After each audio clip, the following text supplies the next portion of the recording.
दिल्ली की दहलीज पर शुरू होने वाली है निर्णायक जंग। नमस्कार, आप देख रहे हैं देश का सबसे भरोसेमंद न्यूज नेटवर्क और मैं हूं आपकी अपनी आवाज। आज आपके लिए लेकर आई हूं वह खबर जिसका इंतजार देश के उन करोड़ों आंखों को है जिन्होंने अपनी जिंदगी के सुनहरे साल इस राष्ट्र के निर्माण में लगा दिए। यह खबर जुड़ी है कर्मचारी पेंशन योजना यानी EPS 95 के उन पेंशन भोगियों से जिनकी उम्मीदें और जिनका हक बरसों से सरकारी फाइलों और वादों के बीच कहीं गुमसा हो गया था। आज 11 अक्टूबर की इस ऐतिहासिक तारीख को हम उस महाखुशखबरी का पर्दाफाश करने जा रहे हैं जो आपके घरों में सिर्फ उम्मीद की एक नई किरण नहीं बल्कि सम्मान और स्वाभिमान का सूरज लेकर आएगी। लंबे समय से आपके जहन में एक ही सवाल गूंज रहा था, आखिर हमारे वह हक के और 70 और 600 हमारे बैंक खातों में कब और कैसे पहुंचेंगे? इस पूरी प्रक्रिया की रूपरेखा क्या होगी? और सबसे बड़ा सवाल, देश की सर्वोच्च सत्ता पर आसीन हमारी सरकार ने इस विषय पर क्या अंतिम निर्णय लिया है? तो आज अपने कान और अपनी आंखें खुली रखिए, क्योंकि आज हर उस सवाल का जवाब मिलेगा जिसका आप दशकों से इंतजार कर रहे थे। खबरों के गलियारों से छनकर जो सबसे बड़ी जानकारी हम तक पहुंची है वह यह है कि स्वयं प्रधानमंत्री श्री नरेंद्र मोदी जी ने इस पूरे प्रकरण पर एक अत्यंत महत्वपूर्ण और बड़ा बयान जारी किया है। यह बयान उस चिंगारी को हवा दे गया है जो लाखों पेंशन भोगियों के दिलों में सालों से सुलग रही थी। आने वाली 13 अक्टूबर को होने वाली केंद्रीय न्यासी बोर्ड यानी CBT की बैठक अब महज एक सामान्य बैठक नहीं रह गई है, बल्कि यह वह तारीख बन गई है जो इतिहास के पन्नों में दर्ज होगी। इसी बैठक में EPS 95 पेंशन भोगियों के भविष्य से जुड़े कई ऐसे अहम और निर्णायक फैसले लिए जाने हैं जो आपकी और हमारी जिंदगी की दिशा और दशा दोनों बदल देंगे। तो मेरे प्यारे देशवासियों, मेरे सम्मानीय बुजुर्गों, अब कमर कस लीजिए, क्योंकि जैसा कि आपके अपने नेता, आपके संघर्ष की आवाज हमारे श्रद्धेय कमांडर अशोक रावत जी ने हुंकार भरते हुए कहा है, अब सरकार के पास पीछे हटने का कोई रास्ता नहीं बचा है। कमांडर साहब का एक एक शब्द उस चट्टानी इरादे को दर्शाता है जिसके सामने अब सरकार को झुकना ही होगा, कोई ना कोई बड़ा और ऐतिहासिक निर्णय लेना ही होगा। यह चैनल, जिसकी बुनियाद कमांडर अशोक रावत जी के आदर्शों और उनके नेतृत्व पर रखी गई है, और मैं उनकी ही टीम की एक सिपाही होने के नाते आज आपके समक्ष यह सबसे ताज़ा और सबसे सटीक अपडेट लेकर उपस्थित हुई हूँ। अब हम उस बड़ी खबर की परतें खोलते हैं जिसका आप बेसब्री से इंतजार कर रहे थे। कर्मचारी भविष्य निधि संगठन यानी EPFO ने न्यूनतम EPS पेंशन को मौजूदा RZ1000 की मामूली राशि से बढ़ाकर सीधे R5000 प्रतिमाह करने का एक अभूतपूर्व प्रस्ताव तैयार किया है। जी हाँ, आपने बिल्कुल सही सुना, यह कोई हवाई बात नहीं है। यह वह ठोस प्रस्ताव है जो अब तक ठंडे बस्ते में पड़ा था, लेकिन आपके और हमारे प्रिय नेता कमांडर अशोक रावत जी की दिन रात की अथक मेहनत, उनके अनगिनत प्रयासों और उनके बुलंद हौसले के बाद आखिरकार यह प्रस्ताव 13 अक्टूबर को होने वाली CBT की महाबैठक में आधिकारिक तौर पर पेश किया जाएगा। यह वह लड़ाई है जो सड़क से लेकर संसद तक लड़ी गई है। देश की सर्वोच्च पंचायत हमारी संसद में भी यह मुद्दा बार बार गूंजा है, और जैसा कि आप सभी जानते हैं, जब से हमारे इस महाआंदोलन के साथ दर्जनों माननीय सांसद साहिबान ने अपना समर्थन दिया है, इस प्रस्ताव की मंजूरी की ओर बढ़ते कदम और भी तेज हो गए हैं। अब सरकार इस पर महज विचार नहीं कर रही बल्कि अत्यंत गंभीरता से विचार कर रही है, और जो विश्वसनीय सूत्र हमें जानकारी दे रहे हैं उनके अनुसार यह उम्मीद जताई जा रही है कि आने वाले अप्रैल 2025 से इस बढ़ी हुई पेंशन को जमीनी स्तर पर लागू भी कर दिया जाएगा। दोस्तों, मैं आपको पूरी जिम्मेदारी के साथ यह बताना चाहती हूँ कि इस खबर का असर सिर्फ सरकारी कागजों की शोभा बढ़ाने तक ही सीमित नहीं रहेगा। इसका सीधा और सकारात्मक प्रभाव देश के लगभग 6 मिलियन यानी 60 लाख से भी अधिक पेंशन भोगियों के जीवन पर पड़ेगा। ये कोई छोटी मोटी संख्या नहीं है, यह उन लाखों परिवारों की कहानी है जिनके बुजुर्ग आज भी सम्मानजनक जीवन जीने के लिए संघर्ष कर रहे हैं। इस वित्तीय बोझ को संभालने के लिए केंद्र सरकार और EPFO दोनों मिलकर एक मजबूत वित्तीय पोषण की रणनीति तैयार करेंगे ताकि इस आसमान छूती महंगाई और जीवनयापन की बढ़ती लागत के बीच हमारे बुजुर्गों को एक ठोस आर्थिक सुरक्षा प्रदान की जा सके। अब इस पूरे सफर में बस एक अंतिम पड़ाव बाकी है। केंद्रीय न्यासी बोर्ड और श्रम मंत्रालय से अंतिम अनुमोदन की मुहर लगनी अभी शेष है, और हमें पूरा विश्वास है, पूरी उम्मीद है कि 13 अक्टूबर की बैठक में इस अंतिम बाधा को भी पार कर लिया जाएगा और आपके हक की पुष्टि हो जाएगी। तो मेरे प्यारे साथियों, मेरे आदरणीय बुजुर्गों, अब समय आ गया है निर्णायक संघर्ष का। अब समय आ गया है एकजुट होने का। जैसा कि हमारे प्रेरणा स्रोत कमांडर अशोक रावत जी हमेशा अपनी बुलंद आवाज में कहते हैं, अगर अक्टूबर के महीने तक हमारी मांगें पूरी नहीं की गई तो दिल्ली जाने की तैयारी रखो। और यह कोई खोखली धमकी नहीं, यह एक संकल्प है। यह चैनल, जो स्वयं कमांडर अशोक रावत जी का अपना आधिकारिक मंच है, इसी के माध्यम से आपको उस महा आंदोलन से जुड़ी हर एक अपडेट, हर एक जानकारी दी जाएगी। चाहे वह दिल्ली की रैली हो, कोई बड़ा आंदोलन हो या कोई भी अन्य आधिकारिक सूचना, सबसे पहले सबसे तेज आप तक इसी मंच के जरिए पहुंचेगी। आपको यह जानकर भी अपार हर्ष होगा कि प्रधानमंत्री नरेंद्र मोदी जी स्वयं भी पेंशनर्स के संवेदनशील मुद्दे पर इसी अक्टूबर के महीने में कोई बड़ा और ऐतिहासिक ऐलान कर सकते हैं। उनकी हालिया बातचीत और बयानों से ऐसे ही संकेत मिल रहे हैं।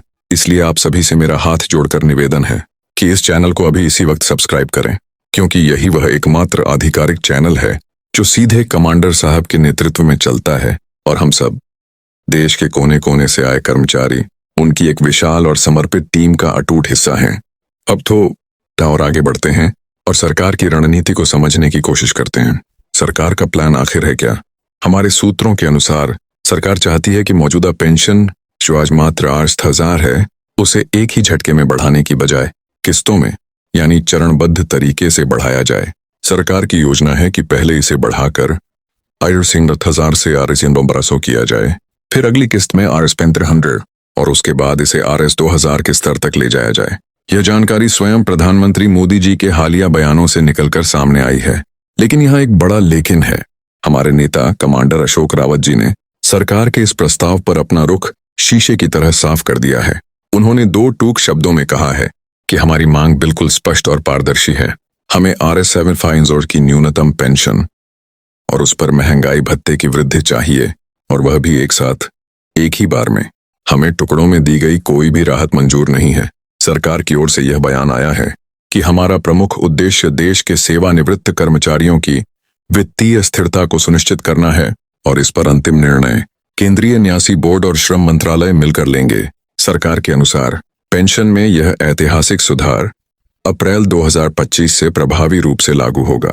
यह संशोधन उन सभी लाखों लोगों के लिए एक ठंडी हवा के झोंके की तरह आएगा जो बरसों से, दशकों से इसी एक उम्मीद के सहारे जी रहे हैं कि एक दिन सरकार उनकी सुनेगी और उन्हें एक सम्मानजनक और गौरवपूर्ण पेंशन प्रदान करेगी।